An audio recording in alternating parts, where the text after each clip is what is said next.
Hello, मेरा नाम है पास्टर टॉमस और आज मैं आपको बाइबल में से एक कहानी सुनाना चाहता हूँ जो कि लूका की पुस्तक में है और उसके 12वें अध्याय में है। यीशु ने कहा, तुम भोजन की चिंता ना करो कि तुम क्या खाओगे, और वस्त्र की चिंता ना करो कि तुम क्या पहनोगे, क्योंकि शरीर वस्त्र से अधिक महत्वपूर्ण है और हमारा शरीर भोजन से भी अधिक महत्वपूर्ण है। और फिर उसने कहा कि तुम कौवों की ओर देखो और वह पक्षी हैं, और तुम पक्षियों की ओर देखो, ना तो वह बोते हैं ना ही काटते हैं, उनके पास भोजन एकत्र करने के लिए कोई भी भंडार नहीं है, फिर भी परमेश्वर उन्हें खिलाता है। हमारा मूल्य पक्षियों से कितना अधिक है। तुम में से कौन है जो चिंता करने के द्वारा अपने जीवन में एक पल को भी जमा कर सकते? क्या आप चिंतित हैं? क्या आप अपने हृदय में चिंता करते हैं? यीशु जहां कह रहे हैं कि तुम चिंता करने के द्वारा अपने जीवन में एक सेकंड भी जोड़ नहीं सकते, किसी भी बात की चिंता करने के द्वारा। यदि तुम यह नहीं कर सकते तो फिर तुम क्यों चिंता करते हो? क्यों चिंता करते हो छोटी छोटी बातों के लिए? आप देखें, वह यहां कह रहे हैं परमेश्वर आपसे प्रेम करता है। परमेश्वर पक्षियों से प्रेम करता है। परमेश्वर पक्षियों को भोजन देता है। परमेश्वर पक्षियों की देखभाल करता है। उसने कहा कि परमेश्वर इससे कहीं अधिक तुम्हारी परवाह करेगा। आए मैं आपको कुछ बताता हूं, एक सच्चाई। यह सच्चाई बाइबल में बहुत गहराई से काम करती है। केवल एक और सिर्फ एक ही परमेश्वर है जो सृष्टि करता है। परमेश्वर आपसे प्रेम करता है। परमेश्वर आपसे प्रेम करता है। क्या आप इस बात की कल्पना कर सकते हैं?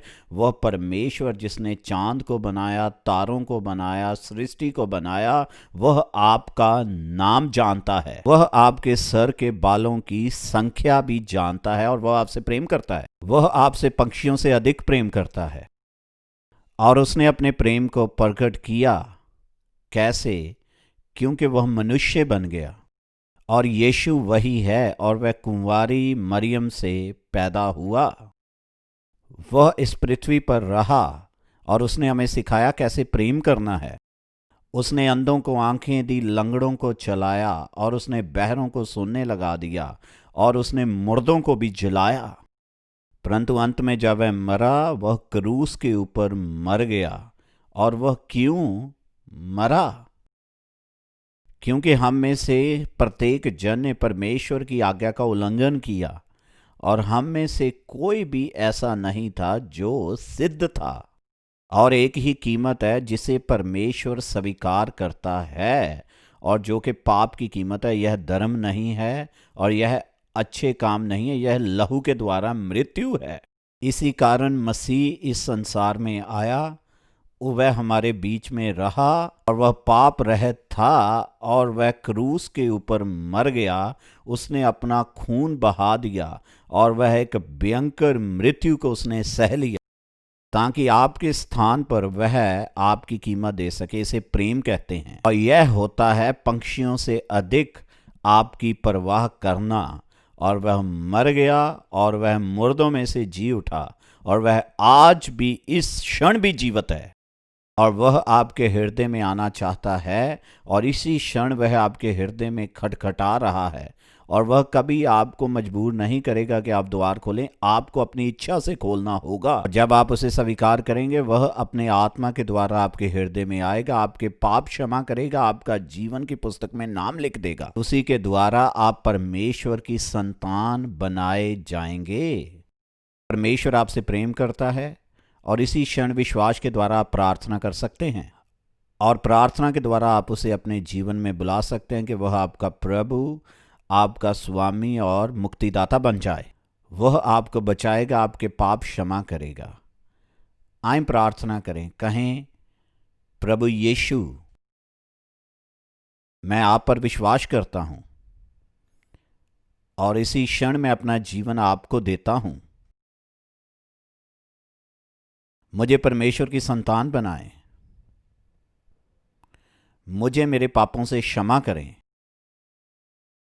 मुझे नया जीवन दें और अनंत जीवन दें। धन्यवाद परमेश्वर, मुझे प्रेम करने के लिए। यीशु के नाम से प्रार्थना करता हूँ, आमीन। यदि आज आपने यह प्रार्थना की है तो आप मुझे इसी क्षण लिखें। आप यह लिखें, आज मैंने यह प्रार्थना की है, अथवा आज मैंने अपना जीवन प्रभु को दिया है। आप यह करेंगे, आप लिखें कि आज मैंने प्रार्थना की है, मैं आपको वापस उत्तर दूंगा। प्रभु आपको आशीष दे। और एक और कार्य करें, आप हमारे वेबसाइट के लिंक के ऊपर क्लिक करें और सुसमाचार की पुस्तक को वहाँ से डाउनलोड करें। आप उसे अपने फ़ोन में, कंप्यूटर में, कहीं भी आप पढ़ सकते हैं। इससे आपको बहुत आशीष मिलेगी। और कृपया आप इस वीडियो को दूसरे लोगों के साथ भी बांटें और आप इसे शेयर करें। और फिर से आप, यदि आपने आज यह प्रार्थना की है, मुझे लिखें कि आज मैंने यह प्रार्थना की है। परमेश्वर आपको आशीष दे। परमेश्वर आपसे प्रेम करता है, यीशु आपसे प्रेम करता है। और याद रखें कि परमेश्वर आपसे प्रेम करता है।